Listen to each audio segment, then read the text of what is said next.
આવનારા 26, 27 અને 28 તારીખે વાંકાનેર મુકામે રાજ્ય કક્ષાનો અશ્વ શોનું જે આયોજન કરવામાં આવ્યું છે એ આખું આયોજન સરકારી વહીવટીતંત્ર અને ખાસ કરીને પશુપાલન વિભાગના દ્વારા દર વખતે કરવામાં આવે છે. આ વખતે પણ પશુપાલન વિભાગના દ્વારા આ કાર્યક્રમ યોજવામાં આવ્યો છે. એમના સાથોસાથ ટુરિઝમ વિભાગ એટલે ગુજરાત ટુરિઝમનો પણ આ કાર્યક્રમને વ્યવસ્થિત રીતે માર્કેટિંગ કરી અને સહકાર કરવાનો પણ આખો રોલ રહ્યો છે. સરકારી કાર્યક્રમ હોવાના સાથોસાથ આયોજન જે કરવાનું થાય છે આ એક સરકારી સિસ્ટમ છે. આયોજન કાઠિયાવાડી અને મારવાડી એસોસિએશન એટલે કામા જે વર્ષોથી આપણા ક્ષેત્રમાં સૌરાષ્ટ્ર ગુજરાતના અંદર કાઠિયાવાડી અને મારવાડી ઘોડાઓ માટે કાર્યરત રહી છે એ એમના હસ્તક કરવામાં આવે છે. વર્ષોથી આપણે જોયું હશે કે આ કાર્યક્રમ ઘણી બધી જગ્યાએ થયું છે. આપણા આદરણીય આચાર્ય ઘનશ્યામ મહારાજ, જસદણ દરબાર સાહેબ સત્યજીતસિંહજી વર્ષોથી આ સંસ્થા સાથે કાર્યરત છે અને એમના માર્ગદર્શન નીચે આ એસોસિએશન ચાલી રહ્યું છે. અગાઉના સમયમાં દિગ્વિજયસિંહજી બાપુ વાંકાનેર પણ આ એસોસિએશનના મેમ્બર હતા અને ઘણા વર્ષો સુધી એક્ટિવિટીના ભાગરૂપ એમાં રહી છે. પછી જૂના વડીલોમાં દાખલા તરીકે આરડી ઝાલા સાહેબ જે પોલીસના બહુ સિનિયર અધિકારી હતા એ બધાએ આ એસોસિએશનના અંદર ખૂબ ભોગ દીધો છે. હવે આ વખતે દિગ્વિજયસિંહજી બાપુની યાદીની સ્મૃતિના ભાગરૂપે વાંકાનેરના અંદર 26 થી લઈને 28 સુધી આખા ગુજરાત લેવલનો આ અશ્વ શોનો યોજના કરવામાં આવી છે. જેમાં ખાલી ગુજરાત નહીં પણ ગુજરાતના બહારથી પણ ઘણા બધા ઘોડાઓએ એમાં એન્ટ્રી કરેલી છે અને આપણને પબ્લિકને આ બધા ઘોડાને જોવાનો લાભ રહેશે. આપણા ઘોડાઓની વાત કરી અને ખાસ કરીને કાઠિયાવાડી અશ્વની વાત કરી તો આપણે ગુજરાતના અંદર આપણી ધાર્મિક પ્રતિકરૂપ એવી આપણી ગીર ગા જે આપણે ગૌ માતા જેને આપણે આટલો બધો ઇતિહાસ ને આપણી સંસ્કૃતિ જળવાઈ છે એને તો આખી દુનિયા જાણે છે. પછી આપણે વન વિભાગની ચર્ચા કરી તો આપણો એશિયાટિક લાયન સિંહ આની પણ ઘણી બધી પ્રસિદ્ધિ થઈ છે અને આખા દુનિયાથી બધા ટુરિસ્ટ આવીને આપણા ગીરના અંદર આવીને આપણા સિંહને જોઈ છે. તો શા માટે આપણા અશ્વ પાછળ રહી જાય? આ આપણી સાંસ્કૃતિક ધરોહરનો એક ભાગ છે. કાઠિયાવાડી અશ્વ દુનિયાના અંદર જે મુખ્ય ઘોડાઓ છે જે જાતિઓ છે એમાંથી એક છે. એટલે પૂરી રીતે કાઠિયાવાડી અશ્વને એનો પણ દિવસ મળે, પબ્લિકના સામે આપણી સાંસ્કૃતિક ધરોહરને જાગૃત કરવાનો એક અવસર મળે એવા વિચાર સાથે આ વખતે આ કાર્યક્રમને આપણે વાંકાનેરના અંદર યોજ્યો છે. 26 થી લઈને 28 સુધી અનેક પ્રકારના નોખા કાર્યક્રમો થશે. એની આખી ડિટેલ અમે આપને પહોંચાડશું. 26 સવારે આનું ઉદઘાટન સમારોહ થશે જેના અંદર આપણા રાજકીય સામાજિક આગેવાનો બધા હાજર રહેશે.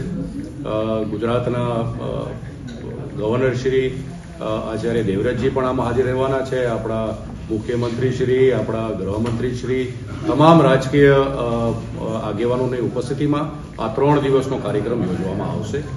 એટલે આ મંચ ઉપરથી અને પ્રેસના માધ્યમથી સૌરાષ્ટ્ર અને ગુજરાતની તમામ જનતાને અમે બધાએ આ મંચ ઉપરથી અપીલ કરી છે કે આપ આ અમારા સાંસ્કૃતિક ધરોહર જે ગુજરાતનો છે અને કાઠિયાવાડી અશ્વ જે છે એને આવીને આપ જો. નોખા પ્રકારના કાર્યક્રમો, નોખા પ્રકારની ઇવેન્ટ્સ થવાની છે. એને પણ ઘોડા અશ્વ માલિકોને પણ પ્રોત્સાહન મળે અને આ અશ્વ બ્રીડ જે આપણી છે એમાં જાગૃતિ આવે, નવી પેઢીને પણ ખબર પડે કે કાઠિયાવાડી અશ્વ શું હતું અને શું બની શકે છે ભવિષ્યમાં. આના માધ્યમથી અવેરનેસ આપણી જાગે અને આખા ગુજરાત અને આખા દેશના સામે આપણે આપણા અશ્વને મૂકી એવી આપણે આશા રાખી છે. જ્યારે દેશના અંદર આદરણીય પ્રધાનમંત્રીનો પણ મોદી સાહેબનો પણ એક મેસેજ છે કે કોઈ પણ ક્ષેત્રના અંદર સ્વદેશી આપણે અપનાવી તો પછી શા માટે આપણે આ ક્ષેત્રમાં પણ પાછા રહી? આ આપણી જ અશ્વની એક લાઈન છે, આપણા વિસ્તારની છે અને સ્વદેશી બધી જગ્યાએ આગળ વધે. આપણે હમણાં જોયું હશે કે મોદી સાહેબે બહુ સારી રીતે પ્રોત્સાહન કરીને દેશના અંદર જે આપણી સ્વદેશી કૂતરાઓની જે બ્રીડ્સ છે એને પણ આપણે આજે ટ્રેનિંગ કરીને આર્મીના અંદર મૂકવામાં આવે છે. આ બધાને તો પ્રેસમાં બધાને ખ્યાલ હશે.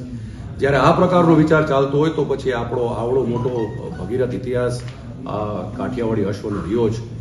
અનેક યુદ્ધોમાં, અનેક પ્રવૃત્તિમાં આ ઘોડો જાગૃત રહ્યો છે. આપણે આજે પણ આખા સૌરાષ્ટ્રના અંદર ક્યાંય પણ આપણા સ્ટેચ્યુઝ જોશું તો જે પણ આપણા મહારથીઓ હશે એ બધાય કાઠિયાવાડી અશ્વ ઉપર બેઠા હશે. એટલે આ જૂની ઇતિહાસને જાગૃત કરવાનો એક જે હેતુ છે એ આ અશ્વ શોના માધ્યમથી આપણે કરવા માગી છીએ. અને જે સ્પોર્ટ્સની જે આપણે વાત કરી, હવે તો ઇક્વેસ્ટ્રિયન સ્પોર્ટ્સ આપણા આવનારા સમયના અંદર કોમનવેલ્થ ગેમ્સ આવે છે દેશના અંદર, આવનારા સમયના અંદર ઓલિમ્પિક્સ પણ આપણે લાવવાનો પ્રયાસ કરીએ છીએ. આ પ્રકારનું જ્યારે સ્પોર્ટ્સનો રમતગમત ક્ષેત્રમાં પણ જ્યારે આપણે આગળ વધતા હોય તો આપણી પણ એવી ઈચ્છા છે કે કોઈક દિવસ આપણો પણ કાઠિયાવાડી અશ્વ આ શોમાં ક્યાંક આવે એવી લાગણી પણ અમે બધાએ રાખીએ છીએ.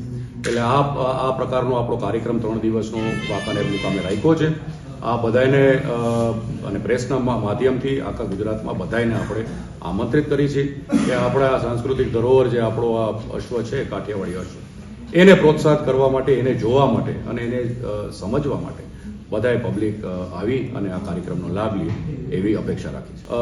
280 રજિસ્ટર્ડ ઘોડાઓ અત્યાર સુધી આપણા પાસે લિસ્ટેડમાં છે. આ કાર્યક્રમ આપણે તો કાઠિયાવાડી પૂરતી વાત નથી, કેમ કે સરકારની ગાઈડલાઇન્સ પ્રમાણે કાઠિયાવાડી બ્રીડનું નોખું કોમ્પિટિશન થશે, મારવાડીનું નોખું થશે અને સિંધીનું પણ નોખું કરવામાં આવશે. એટલે ત્રણેય બ્રીડ્સનું મૂળ બધા ગુજરાતના છે, પણ ઘણા બધા ગુજરાત બહારથી પણ આ કાર્યક્રમમાં ભાગરૂપ થવા આવી રહ્યા છે અને અત્યાર સુધી 280નું પ્રોપર રજીસ્ટ્રેશન થઈ ગયું. સતત 4 વર્ષ સુધી દુષ્કાળ આપણે ભોગવો ગુજરાતમાં, ખાસ કરીને કાઠિયાવાડમાં.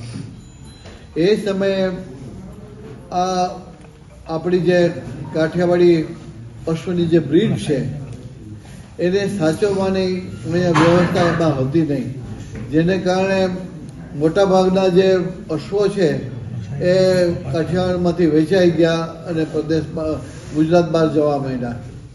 આ દરમિયાન અમે 1985-90ની અંદર કામા મંડળનો એક રજીસ્ટ્રેશન કરી અને પહેલો 1990માં એક કામા શો ઘોડાનો અમે કર્યો. ત્યાર પછી લગભગ 16 મેજર શો અમે કામા હોર્સ શોના કર્યા છે. તેમજ 35 મિની શો પણ અમે કર્યા છે, જેમાંથી મોટાભાગના 3 હોર્સ શો છે, 4 હોર્સ શો છે. એ 4 હોર્સ શો નરેન્દ્રભાઈએ પોતે, આપણા મોદી સાહેબે પોતે ઉદઘાટન કર્યું, હાજર રહ્યા અને અશ્વપાલકોને પ્રોત્સાહિત કર્યા. આ રીતે જોઈએ તો આ આપણી જે બ્રીડ છે એને જાળવી રાખવાનું કામ કામા મંડળે કર્યું છે. એ આપણા સર્વ માટે ગૌરવની વાત છે. હવે આ મંડળ છે એને વધુ પ્રોત્સાહિત કરવા માટે થઈને સરકાર તરફથી કે બાપુ તરફથી ખૂબ પ્રોત્સાહન મળી રહ્યું છે. એ અમારા માટે ખૂબ આવકારદાયક છે.